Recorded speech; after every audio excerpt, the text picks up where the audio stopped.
Sometimes I'll hear people say, I feel like I'm my parent's parent. And they say that because you don't know the new relationship that you're going to have. So you put the only relationship you know on top of this relationship, but it isn't. If you Mm. a don't would be don't talk to your parent as if they're your child. It will Mm. Well, Amy, thank you so much for joining me here today. I want to just start by saying thank you for writing such a necessary book. Like this is literally the book anyone who's starting to see a little bit of decline in their parents, you need to buy this. Because you answer I mean, there's lots of books about how to deal with Alzheimer's, or how to deal with Parkinson's, or how to deal with an aging parent, but you go into so many of the little particulars that are so stressful and you don't realize it until you're in the middle of it. Well, I appreciate those comments and thank you. And I hope it's helpful to you and to others. It's a reference book, it really is. You think that you're not gonna be there, and when it comes fast, I found. Some of the things I wanted to start with, because this is a question I get often from my audience, is how do I even begin to have some of these conversations with my parent because it feels like I'm now kind of being the parent to my parent? So can you start by giving us some insight as to maybe some do's and don'ts as when it pertains to like we have to start talking about this stuff. I know. It's uncomfortable. It's uncomfortable. And I would want to say I have a personal um bias against any kind of role reversal idea that adult children have out there. Sometimes I'll hear people say, I feel like I'm my parent's parent. And they say that because you don't know the new relationship that you're going to have. So you put the only relationship you know on top of this relationship, but it isn't. If you Mm, a don't would be don't talk to your parent as if they're your child. It will mm. be a recipe for disaster because think about it. If someone's talking to me like I'm a child, or my child is talking to me as if they're the adult and I'm the child, it's automatically offensive and it will put me on the defensive and it will get me angry and upset, which is a closed door to communication. So Mm. don't fall into that trap. So, what you want to do, and it becomes interesting, is you start asking open ended questions about people in their world. Like, Okay. how have they responded to maybe their friend Walt or maybe their friend Dorothy or somebody in their circle? Something's happened to them, and then ask them open-ended questions. What happened? Where did they go? How did the caregivers go? What did you think? Did you have any thoughts about it? So Mm. that's then you can become getting educated. And when should you start doing it? Way before, if you're one of those people that can ask when they're in their 50s. I had a wonderful conversation with a friend of mine who's not even 70 yet, and she's getting into these conversations with her children. She's setting it up with them Oh, yeah. to say, these are some visions I have for my future, and then listen to them and some of their anxieties and fears. But if you're like the mass numbers of us who don't plan ahead or get scared or haven't broached the subject, start by asking about people that they've known. And then the other thought that I have is if ask them what their vision is for you when they need help. Oh, that's a What great way to frame that. Yeah, what do you picture me doing? What do you picture me how am I supposed to be in this time in your life? What's the biggest mistake I could ever make? And get Mm. them to say it.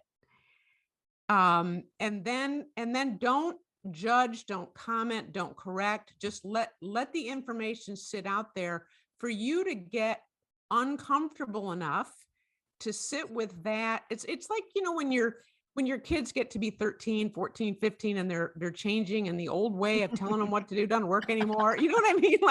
Totally. Right, right. So you're developing a new relationship and it's more collaborative in nature. Like how can I be a good partner with you, mom and dad? Yeah. You know in previous generations, we used to live very close or even with our parents until they passed. You lived with your parents until you got married, and then eventually they moved in with you. But I think today things are so different, and so many of us live far away from our parents, and we might not even know if what state they're in. You know, you're on the phone with them maybe a couple times a week, maybe once a week, maybe it's very infrequent. So you don't have a day-to-day sense of a decline or even a decline in executive function. How do you suggest that person who doesn't have a really close day to day, even week to week relationship with their parents? How do you suggest they get some insight as to what state they're actually in?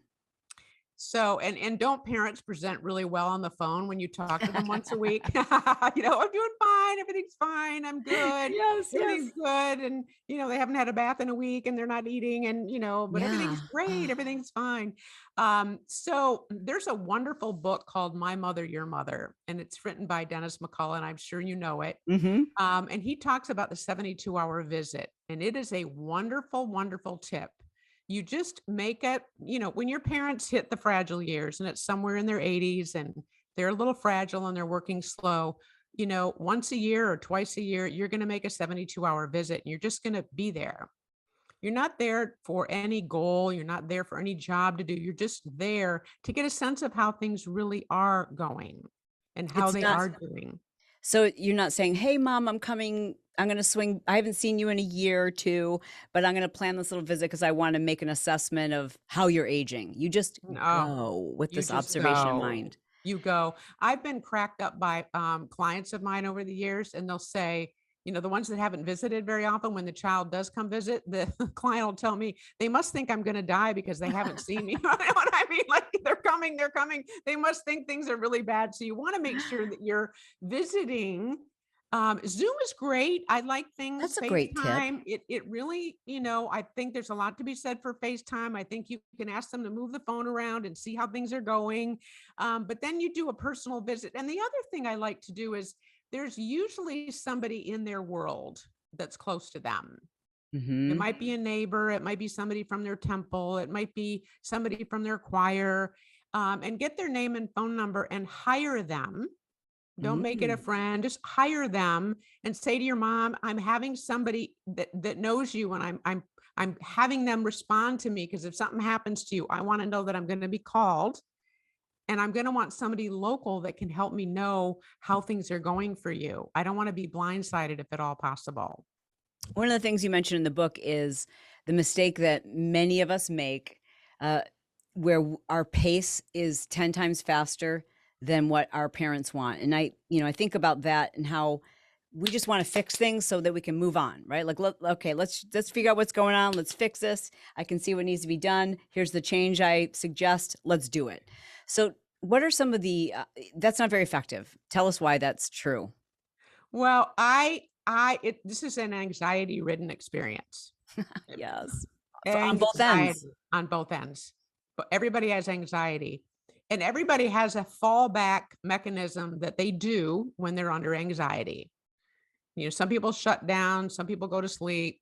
Lots of people try to get control, and Hmm. they try to move things quickly and get a solution, and Hmm. and not describing, male versus female, but we all can fall into that trap of let's get a solution, and then if I get the solution in place, the illusion is I'm going to feel less anxious. Right. So tip number 1 is get help with your anxiety, because you're working on a false solution, right? Yes. Oh. You're so you just get help with the anxiety, because I will tell you, and I know you've had this with your father-in-law, it's painful. Mhm. It's painful to watch someone that you know and love, or that you know and didn't love, or that you had a tough, whatever the relationship is, they're diminishing in front of you. Yeah.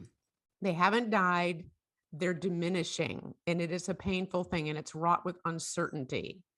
And so if you get some emotional support in whatever form you get it, whether it's take a yoga class, whether you go see a therapist, whether you meet a friend for wine, whatever it is that you do, keep getting emotional support so Yes. that you're not making mistakes with unsupported anxiety. Yeah. So I go back to people, and children are moving at one pace And a person in the fragile years, they're walking slower, they're talking slower, they're thinking slower. It's It even like you leave a message for an older person. You goes, my number is 407-948-9901. Well, they're like, Yeah. what? you know, Right, right. or you want to talk slower, not so slow that it's off-putting, but slower because they can understand they're not intelligent and they haven't lost their mind, but they're thinking more slowly. And I think there's a side to all of us where you're just unaware of your age. I say this all the time. I'm like, I just graduated from high school. How did this happen? And be talking to 20-year-olds and I'm like, well, they're like our age. And they're like looking at me like, our age? We're not the same age. In your mind, you feel like you are the same age. And so I have to imagine, we have to remember that our parents are probably doing that too. With regard to the anxiety, personal experience, and I wonder if you agree, when it's a married couple and you're caring for one person's parent or both parents, it impacts you both very differently, especially if in fact that is your biological parent or the person who raised you. And that was certainly true for us. And it's hard on both of us, but yet I saw that it was a different level of heavy and anxiety for my husband. And it began to really impact our relationship. It started to impact his health tremendously. And so I just encouraged him to see a therapist because I knew he wanted to solve a problem that we couldn't solve. We can't make Alzheimer's go away. And that gave him so much relief. So I have to, agree with you there. It's really recommended because there's so many professionals that, especially because this is so common, actually specialize in this.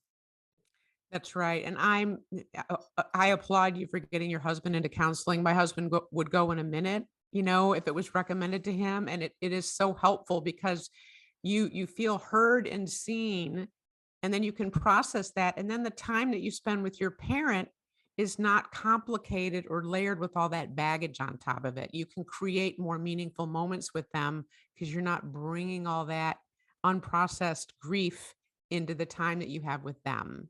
Yeah. You know, um, you talk about having these conversations with our parents in the right way, at the right pace, because communication is so about timing and circumstance and the place that somebody's at when we have these conversations, so that they're open to it and they don't feel defensive or attacked or out of control. But when it comes to speaking about our parents' wishes for the end of their life, I've got a two-part question. The first one is, what if we don't necessarily agree with what it is they want for the end of their life? It's a hard one. It's a hard one. So I think the first thing that comes to mind is you want to look at the pattern that they've established for it. Let me say first, when my dad had surgery and against medical advice. What do you mean by that, against medical advice?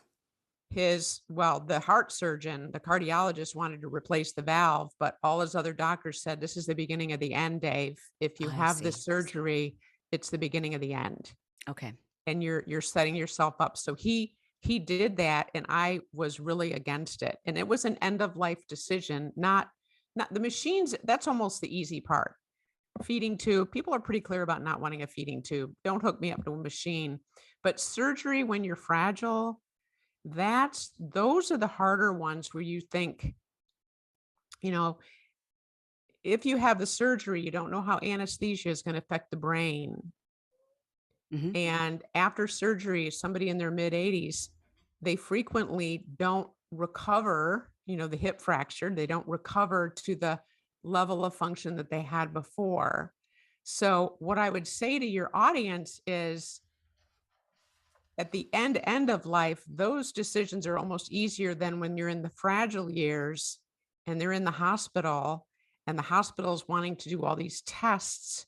Then the question I would want the audience to ask is, if I won't do the procedure that is a result of the test, then don't do the test. Let's The statistics are alarming of the number of older adults that end up in the hospital, that die in the hospital and don't want to die in the hospital. Ugh. So the harder work is really when your parents are getting in the acute care system, you're not ready to let them go. And they don't want to have any more tests or procedures done. And you still are ready to fight. You talk about in the book something that I hadn't even considered, but I'm like, duh, because everything is corrupt. You talk about the over medication, the over medicating of our seniors, and the over treatment and hospitalization of them. Yeah. And I'm so glad that you bring awareness to that, because it's like everything else is corrupt, of course. And this is such a huge percentage now of our population and continuing to grow. So It therefore, it is. turns into a huge financial opportunity for these organizations, companies, medical insurance, all of it. Right. It's a capitalized system. Our healthcare is capitalized. So the more is done, the more money is made. And people are scared in the hospital, and the doctor in a white coat is saying, do this thing.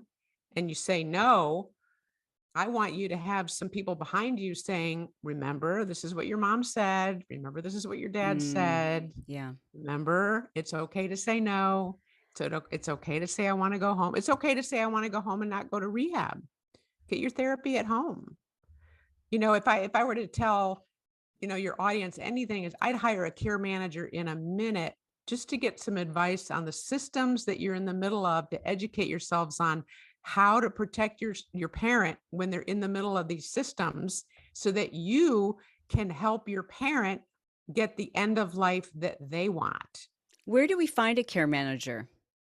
Aginglifecare.org.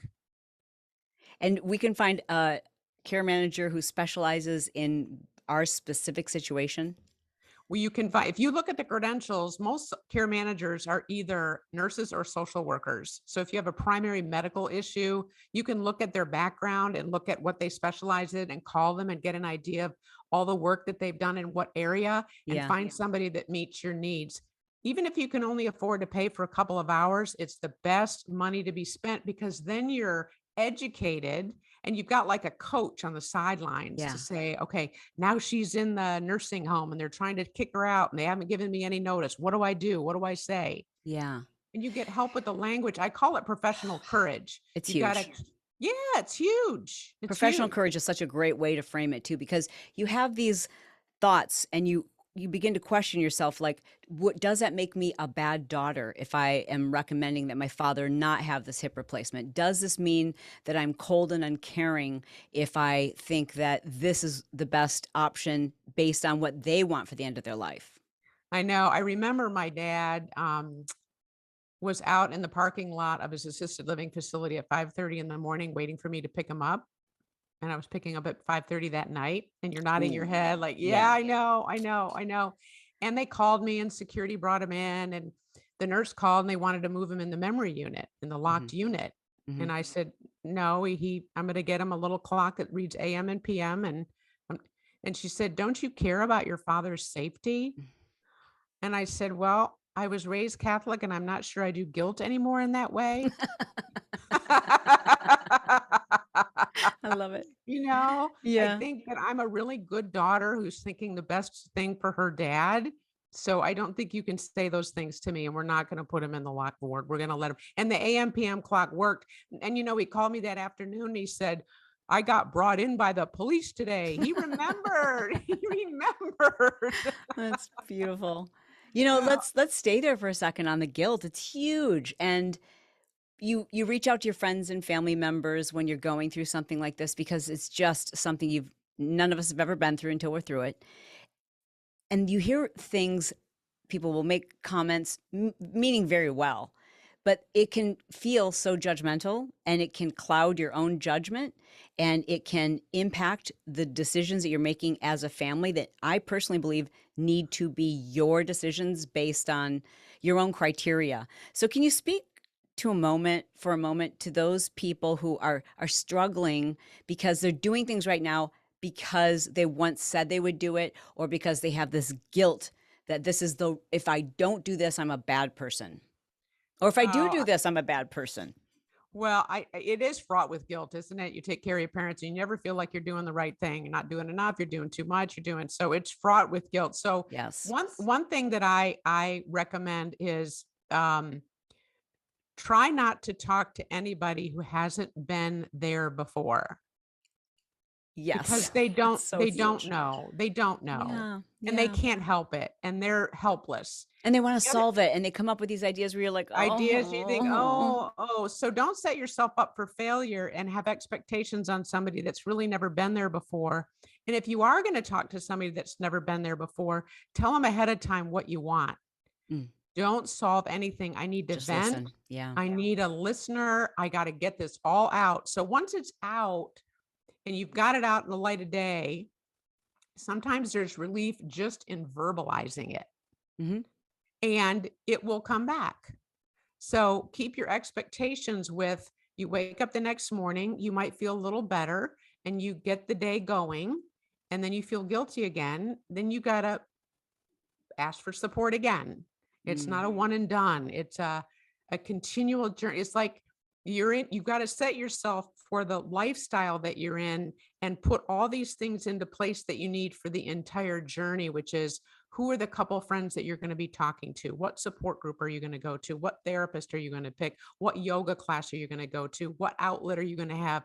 What these things that it's all self-care with the idea that I never felt like I was in the right place at the right time with either my mom or my dad. Wow. If I was up in Michigan, I felt like I should be back at work. If I was at work, I felt like I should be with them.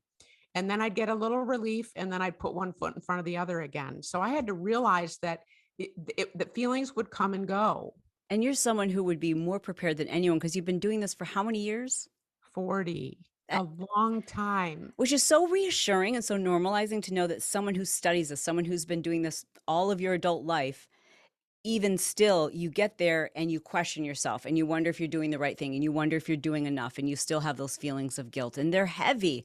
I've heard people write to me and say, I feel so guilty, but every night I pray that my father will pass away in his sleep, or I just pray that they would just die and be out of their pain. And there's so much guilt around that. There is, and I think verbalizing it, I've heard people say that, and I've said that out loud about my father and my mother, and I've had clients say it to me, and it's so normal. It's so normal. And Hmm. part of it is that you do want them to have some peace from their suffering. And the Hmm. other part is that you're tired and you don't know if you can do it one more day. So true. It's I'm crazy fatigued. how exhausting it is. Um, and when Bob was living with us, it wasn't weren't doing things for him in a physical way. We didn't have to lift him. Um, you know, there's more to do, obviously, but it physically it wasn't taxing, but yet I was never so exhausted because it does drain you emotionally it's like having a toddler who can get in a lot of trouble and the world doesn't know that they're a toddler, you know? Right, right. And it's a kind of fatigue that is unique to itself. I mean, I played with toddlers, I've nieces and nephews, and I've had that kind of exhaustion, but the fatigue of taking care of a parent and you wake up tired. Yeah. You wake up tired and it's from worry. Yes. Worrying almost I call it like a living grief. You're grieving the loss of who they were. You know that they're not that same person depending on what stage that they're in. And so you're grieving and worrying at the same time. That's right. That's right. And then if you're getting the right emotional support, then you can be with them in those crazy little moments that might have stressed you out had you not verbalized how stressed out you were to a friend before you went to Mm. visit. How many times people have lashed out at their parent and they're like, "Why did I lash out like that?" Well, join the ranks of everybody. I mean, you get tired and you lash out in anger, and then, but then if you've gotten some relief to your emotional load, then when your dad's wandering outside, wondering where the World War II bombers are because he's back in World Yeah. War II, you can join him in that delusion Hmm. and have fun with it rather than, Oh, "Oh we my did. god, I cannot believe he's saying this." I'm laughing because we live at the beach and there's certain times when the tide will wash rocks up onto the sand into little piles, and every time, and there'd be hundreds of these little piles, every time Bob would say, "You I don't want you to see this, but I need to tell you, there's dead bodies all over the beach again." And sometimes would say there were dead horses, sometimes there were dead dogs, and it's so hard to keep a straight face. But if it weren't for those hysterical moments, you'd end up crying.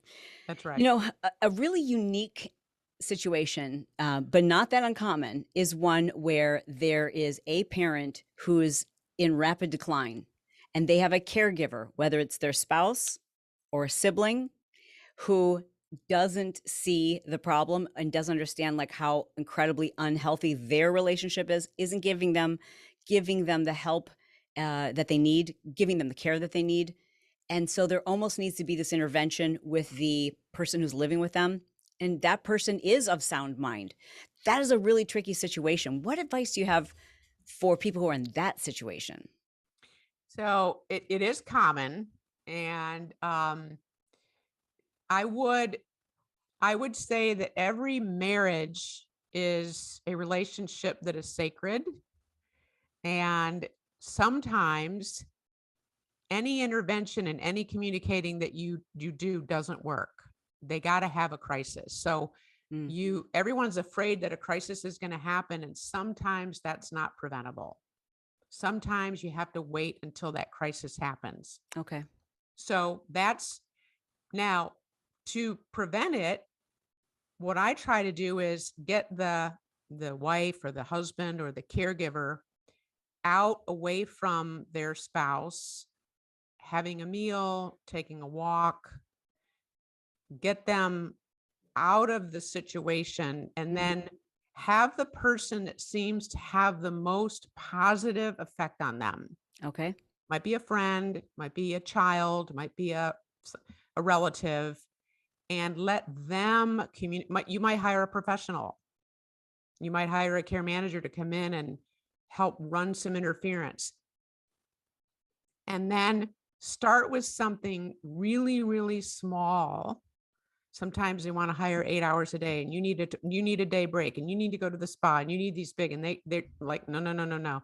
I met with a woman a couple weeks ago, and we just added 2 hours of caregiving a week so that she could go get her nails done. Mhm. And that, she said, if I can just be in the car and drive to get my, now I know that her daughter wanted more, Of but I course. felt proud, and it was a beginning because she just didn't want to leave him. Yeah.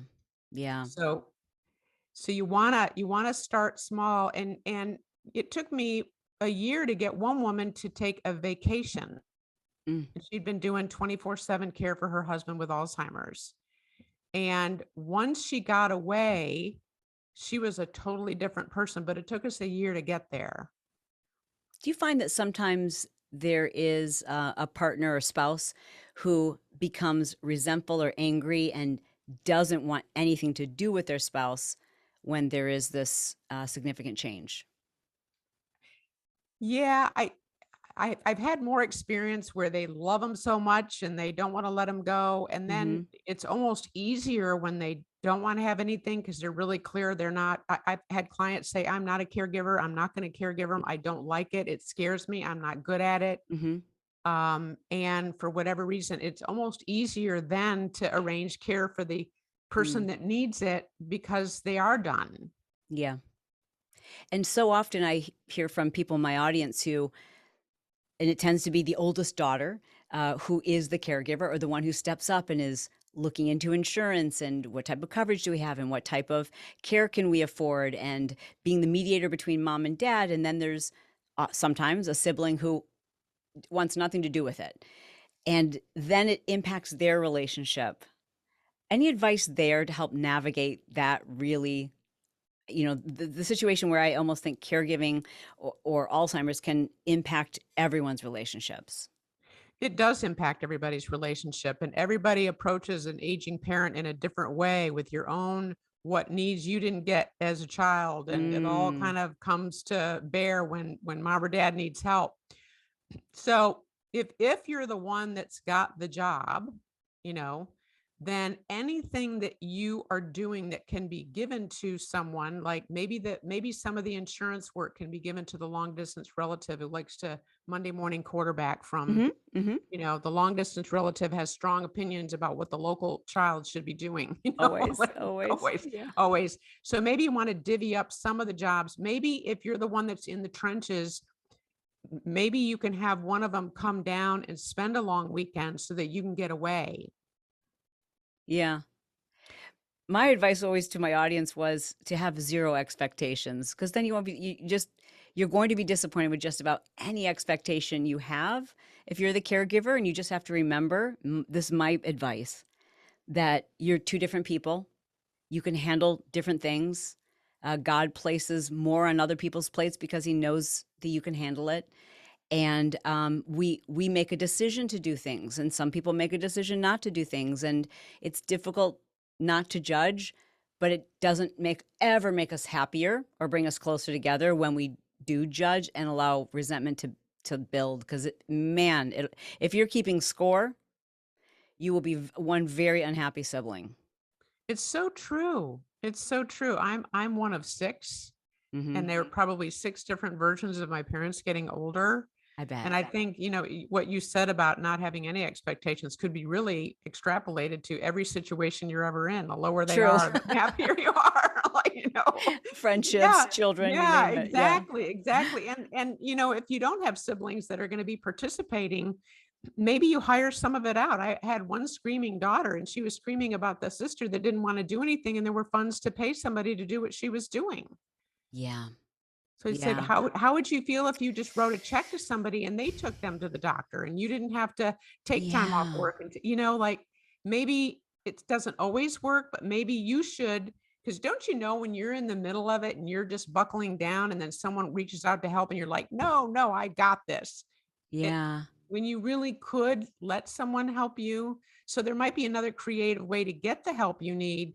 Um, I know for myself that the more tired I am, the more I take on. It makes no Mm. sense. Isn't that true? I think it's But because our judgment is clouded, and we ultimately, I think we have to be honest with ourselves and realize you're not going to get credit for this. There will not be an award ceremony. You're not going to get an adequate thank you. You're not going to get your time back, your life back, your health back, your body back. None of those things. So you better be doing it for all the right reasons, or it's going to be a really long, hard journey.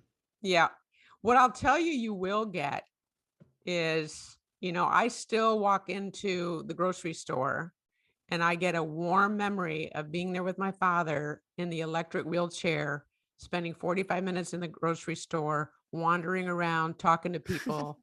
You know, Yeah. I have some of those memories that Yeah, that's that true. are that are mine, Mhm. and I know that I have them, and it my heart feels full because of it. Mm. We documented so much of our journey. Yeah, I kind of put everything out, and not everything, but almost everything out in social media. So I filmed a lot of it. I have hundreds and hundreds and hundreds of hours of us with my father-in-law. And like my husband has said, you know, my dad never said, I love you until he had Alzheimer's. He Mm, was never sweet and soft and funny in the way that he was. And he said, how, as hard as it was, how many people get to spend like a year every single day with their parent while they're still physically able to do things? Like mentally he might not have been there, but physically he was still we were still going on bike rides with him. He had this insane physical coordination that most people with Alzheimer's do not have, that made it wow. like really fun to do a lot of things that we otherwise wouldn't have had the opportunity to do. But I do know for so many, it is this, I guess it's a societal belief that, if you put your family member in a nursing home, that means that you don't care about them and you're asking someone else to take care of them. It's such a selfish thing to do. How do you address that comment? Well, I don't have any judgment, and I've probably had just enough experience where I've seen people move into communities and they're happier, Mm, especially with memory care. sometimes, don't ever put me in a nursing home or don't ever put me in the facility. And I've seen them move into a community and they're actually more stable, they're less anxious, they're Yeah. more involved, and they actually are better off. Hmm. And I've had some people say to me over the years that they feel safer. This is the older person. They feel safer with caregivers around who know what they're doing. Now, Hmm. I know you can badmouth nursing homes and you can say you can't get good care, et cetera. But You you know, can. you can. You Absolutely. can. And I've watched caregivers give a bath, and it's amazing when you watch them do all the techniques they have. The older person can relax because they know the person knows what they're doing Yes. and they're not panicked that maybe the daughter that's trying to give her mom a bath doesn't know what she's doing and the mom's terrorized. And Yeah. so Yeah. and sometimes the financial reality, if you have children or you have your own life, you can't bankrupt your life and your children's life to take care of your parents. So you have tough decisions to make Yeah. that if I had children, I would be making it my children first and then my parents. But I try to be mindful of having some time and attention for both. But like you said earlier, my husband and I decided when we were going to take care of my dad that if it affected our marriage, we were going to take a pause, Hmm. that our marriage was the most important thing. Hmm. And we were going to try to take care of my dad. Yeah. So I don't have a negative idea about facilities. I think right now with COVID, it's tricky, but there's Mm. ways to navigate it. If you learn about the system and you know how to navigate it and you make friends with the caregivers and become part of their lives. I've watched my sister-in-law take care of her mother in a nursing home in Georgia for 7 years. 7 years. And I think she's lasted this long because it's a family over there. It's rural Georgia, and they know Reggie, my sister-in-law, and they know her mother. And it's been a very rewarding experience for her and for her mom. I love that you, at the end of every chapter, you have a checklist. And that's why I say that, first of all, thank you for a skinny book. Will you be making, for personal reasons, will you be making an audible of this book? I hope to make an audible. Yeah. Yes. Nonetheless, even if you do make an audible, you have to have the actual book because, like I said, it's a reference and you have all these incredible checklists that I think people don't even know to ask. They don't know to ask these questions. In our own situation, my mother-in-law was involved in the process, and she had selected a care facility for him without the checklist, and it was the wrong facility. And I hadn't seen you reference a place for mom, but they were a wonderful resource for us in just walking me through all of the things I knew that he needed and what type of facility was going to be the best fit for him. And of course, that's tricky, right? Because, well, in fact, they were able to help us like understand, like based on how much care we could afford. It was just a great resource. So I'm not sure what your thoughts are on a place for mom. Well, I would say placement specialists, that's the profession. And there are placement companies all across the country. Hmm. And they find assisted living communities for consumers. And so, and how to decide is how many communities are in there under contract with them because they get I paid by see. the facilities. Yeah. So whoever you're going to hire to help you with that, it's a wonderful profession and they do a wonderful job. But you want to make sure that you don't pick a placement company with 3 people under contract because you'll be Mm. limited to. So the tip that I would give is if you're going to use a placement company, find out how many facilities are under contract. And there are also a place for mom. I know them, they're national. There's a lot to be said also for local placement companies that have a person locally um, that may or may not know the area better than maybe a national company. So I Right. think both are valid, and it's to be educated as to who knows your area the best. Are there, when you go to a hotel, the concierge is going to recommend in the much the same way the 5 restaurants that he gets a kickback from. and this is obviously going to happen when it comes to contractors and placement. Are there contractors or independent consultants that you can hire who are paid by the family as opposed to the facility so that you know you're getting an unbiased recommendation? So you're very smart to ask that question. So I'm a care manager and you have a care manager, and I'll say to families, the placement specialist won't cost you any money. Tell me who they're recommending, and Mm, I'll let you know what I think. yeah. And I've had families say, you know what, I don't want a placement company. I want to pay you by the hour to find Yep. a place for my mother. Okay. So we give them both options so that they can make or a hybrid of the two. So smart. Yeah, this is great. So many people don't know these things, and you can just accidentally make the worst decisions, and it can cost you so much money. It could cost a life, and at a time when you're not making the best decisions. It feels so overwhelming when you're in the middle of it.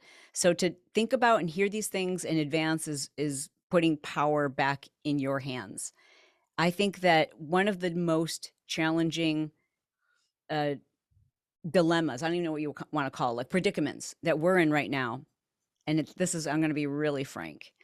My father-in-law was, he's a football coach. He was the leader. He was the one who told everyone else what to do. His father died of Alzheimer's, and he always told us, when it's my time, take me out back and put a gun to my head. I don't want to live like that. If I don't know who everyone is, if any of these things, then just kill me. Those literally were his wishes. He's healthy as an ox, but has no idea, obviously where he's at or what's going on. And that's the part that kills us every single day, because it feels like we have stripped him of his dignity and that we aren't honoring his wishes. But what else could we do? And what else I mean, those would be my dying wishes too. But I mean, other than having a pact with a best friend to come in with a cyanide pill, what am I going to tell my kids? What? And we have to start having these conversations about end of life. Well, and what I would tell you is, yeah, it's gut wrenching. Mm-hmm. What I would say is, right now he's in a community and he's active and he's involved and he's getting more and more. So you would be the one that I would say, um, keep him out of the hospital. Mm-hmm.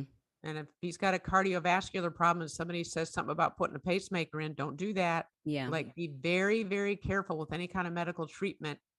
And if you have to, and I'll say this to you directly and to your audience, put them on hospice so that you can prevent any acute care interventions so that you can honor his wishes. Okay. And maybe it's not for today, but I would bring up hospice if there were medical issues that were coming up that you said, oh, no, no, no, we cannot go down this road. Hospice will shut all that down. Wow. Okay, that's Right. great. That's wonderful to know. I think people have a misconception about hospice.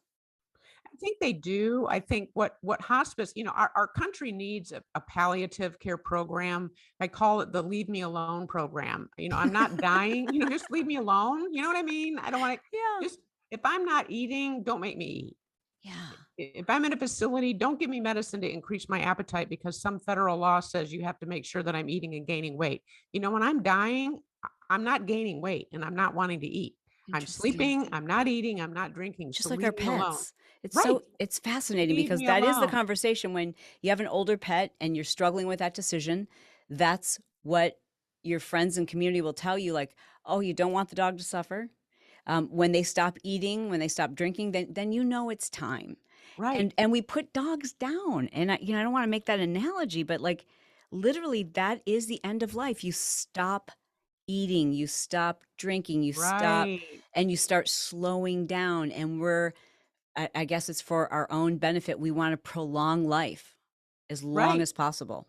Right. And so the facility will need your dad-in-law and send him to the emergency room because of some perceived, and just say, no, he's going on hospice. Okay. Because it's the only way in our country to stop that process. We don't have another avenue, which I would want to have, to say, we're just doing comfort measures. He's not dying, but Yeah. we're just doing comfort measures. We don't want any extraordinary medical care.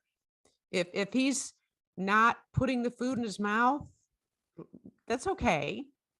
let an older person will show you exactly when they're ready. Mhm. Mhm. The Interesting.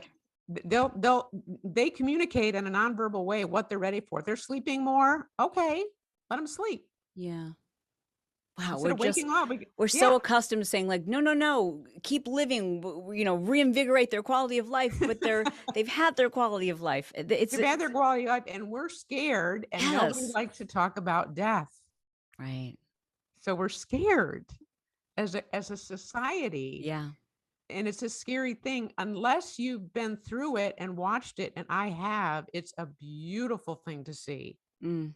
Everybody has that internal will to live, and they make a decision, they're ready to go, and you watch all the nonverbal things they do, and Wow. there's a piece that passes over that's a beautiful thing, and there's no guilt because you watch them and they're ready, Yeah. and it's a beautiful thing to watch when you can let go and let that be what's happening. One of the other really just questions that just tugs at my heartstrings are the people who had a really horrific experience with their parents, like they really didn't deserve to be called parents. They just gave birth to them, and maybe they were abusive or incredibly toxic, or maybe there's a point in their life where they just stopped talking as adults, and now maybe they're the only sibling, and they have this, am I supposed to step in? How do we make that decision if we're struggling with it? And I know for some people, they're not struggling with it. They've got that boundary and they're like, person gave birth to me, but no, I'm not gonna step in. I just don't care about this person. And I don't have any judgment for that. But for the person who is struggling with that decision, like wants to give them maybe a chance to apologize or to reconnect, how do they make the decision? Like, do I step in now or do I just continue living my life? Yeah, I have a lot of empathy for these questions. So I like to take and recommend that you take the end and process the end like Okay. like this. If mom dies, am I going to be okay with what I did or didn't do? That's that's the guiding light. How, you know, I was estranged from my father. I made a decision to make a decision, and that's really for me, what I would want any adult child to do is Hmm. to be okay with the decision that you've made. And I've watched friends who have said, you know what, I'm not going to be involved. And I have one friend who went into counseling and got to decide that she was not going to be a part of her mother's life. And she's okay with that. But I liked and respected the process she put herself through to decide what she was going to do. Sometimes you have to try it on. That's a You have great to point. Sometimes you have to Sometimes try it you on. try it on and see how it goes, and your instincts or your insides, if you're waking up in the middle of the night and you're like all torqued up and all racked out and it's not working, oh my God. And it's information for you to know I probably need to adjust myself here. And then make sure, and I can't stress this enough, I really appreciate people who process with others what they're going through, Mm, whether it's a sibling, whether it's a friend, whether it's in a support group, a podcast. a This has been my podcast. therapy. I love my lifers so much because they have helped me through this. They don't even know how much having this outlet has given me so much insight. I'm glad you said that so that you have an outlet, whatever that outlet is, so that as you're making the decision, you've got confirmation. And don't all of us need that? Like, Yes. no, Yeah. we you need someone to say, I heard you say this. Is that what you meant? How are you feeling, to help you process it? And isn't that the reason we're all like on the earth, is to kind of help each other, like I connect? think And so. Yeah. that's Well, you're fantastic. My audience knows that I don't bring authors on who have a best-selling book filled with hyperbole. I bring authors on who actually say, "Here's a blueprint. Here's what to do. You're not alone. You're not broken. You're not crazy. And here's some options." You give so many options, and you just spell out so many things that you would have no idea where to get the answers if it weren't for this book. So I just want to recommend to anyone who has a parent who's of a certain age, and even if they're not there yet, buy the book. If you've got someone who's going through it and you don't know how to help them, buy them this book and just send it to them. I promise that they're going to get a lot out of it. Coming from someone who feels like she's a know-it-all about this area, I still learned so much from your book. So Amy, thank you so much for writing it. Thank you for having me. Absolutely. And where can people get in touch with you? You can get in touch with me at agingexpert.com and Agingexpert.com. also agingexpert.com and at o'rourkeandassociates.com. All right, awesome. Well, thanks again so much for being here. We appreciate you. Thank you. Appreciate you too. Take care.